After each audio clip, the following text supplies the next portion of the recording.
സൗദിയിലെ വാഹനാപകടത്തിൽ വയനാട് സ്വദേശികളായ 2 പേർ മരിച്ചതിന്റെ ഞെട്ടലാണ് നടവയൽ അമ്പലവയൽ പ്രദേശങ്ങൾ. അമ്പലവയൽ സ്വദേശി അഖിൽ അലക്സും നടവയൽ സ്വദേശി ടീനയുമാണ് മരിച്ചത്. ഇരുവരുടെയും വിവാഹം നടക്കാനിരിക്കെയാണ് ദുരന്തമെത്തിയത്. സുർജിത്ത് അയ്യപ്പത്ത് തയ്യാറാക്കിയ ഒരു റിപ്പോർട്ട് കാണാം. സൗദിയിലെ അൽ ഉലയ്ക്ക് അടുത്താണ് അപകടം ഉണ്ടായത്. കാറിൽ സഞ്ചരിക്കുകയായിരുന്ന 5 അംഗ സംഘമാണ് അപകടത്തിൽപ്പെട്ടത്. ഇന്നലെ വൈകിട്ട് 4:30 സൗദി സമയം 4:30 ഈ അപകടമുണ്ടായത്. ഈ അപകടത്തിൽ മരിച്ച ടീനയുടെ വീടിൻ്റെ നടവയിലുള്ള വീടിൻ്റെ സമീപത്താണ് ഞാൻ ഇപ്പോൾ ഉള്ളത്.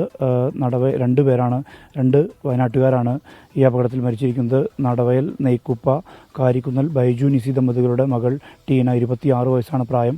അതോടൊപ്പം തന്നെ അമ്പലവയൽ ഇളയിടത്ത് മഠത്തിൽ അഖിൽ അലക്സ്, 27 വയസ്സ് ആണ് അദ്ദേഹത്തിൻ്റെ പ്രായം.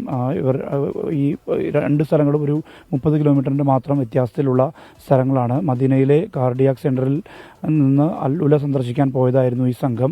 മരിച്ച മറ്റ് 3 പേർ മദീന സ്വദേശികളാണ്.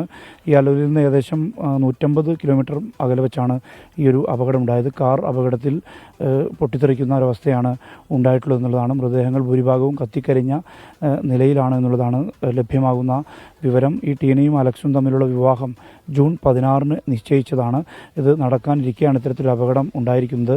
ഈ കല്യാണവുമായി ബന്ധപ്പെട്ട കാര്യങ്ങൾക്ക് അടുത്ത ദിവസം നാട്ടിലേക്ക് വരാനുള്ള തയ്യാറെടുപ്പിലായിരുന്നു 2 പേരും എന്നുള്ളതാണ് അറിയാൻ കഴിയുന്നത്. എന്തായാലും മൃതദേഹം ഈ നാട്ടിലേക്ക് എത്തിക്കാനുള്ള നടപടിയിലേക്ക് കടക്കുകയാണ് അവിടുത്തെ, അതായത് ഈ പ്രദേശത്തുള്ള മദീന പ്രദേശത്തുള്ള ഈ മലയാളി സംഘടനകൾ എന്നുള്ളതാണ് നമുക്ക് ലഭ്യമാകുന്ന വിവരം. എന്തായാലും നാട് വലിയ നടുക്കത്തിലാണ്. പ്രത്യേകിച്ച് ഇതുമായി ബന്ധപ്പെട്ട് ഇവരുടെ വിവാഹം ഉൾപ്പെടെ നടക്കാനുള്ള സജ്ജീകരണങ്ങളിലേക്ക് കടക്കുന്നതിന് മുമ്പ് ആണ് ഇങ്ങനെ ഒരു ദാരുണമായ സംഭവം ഉണ്ടായിരിക്കുന്നത്. വലിയ രീതിയിലുള്ള ഞെട്ടൽ തന്നെയാണ് ഈ നടവയൽ പ്രദേശവും ഒപ്പം തന്നെ അമ്പലവയൽ പ്രദേശവും. മനു ദാമോദരനൊപ്പം സുർജിത്ത് അയ്യപ്പത്ത്, 24 വയനാട്.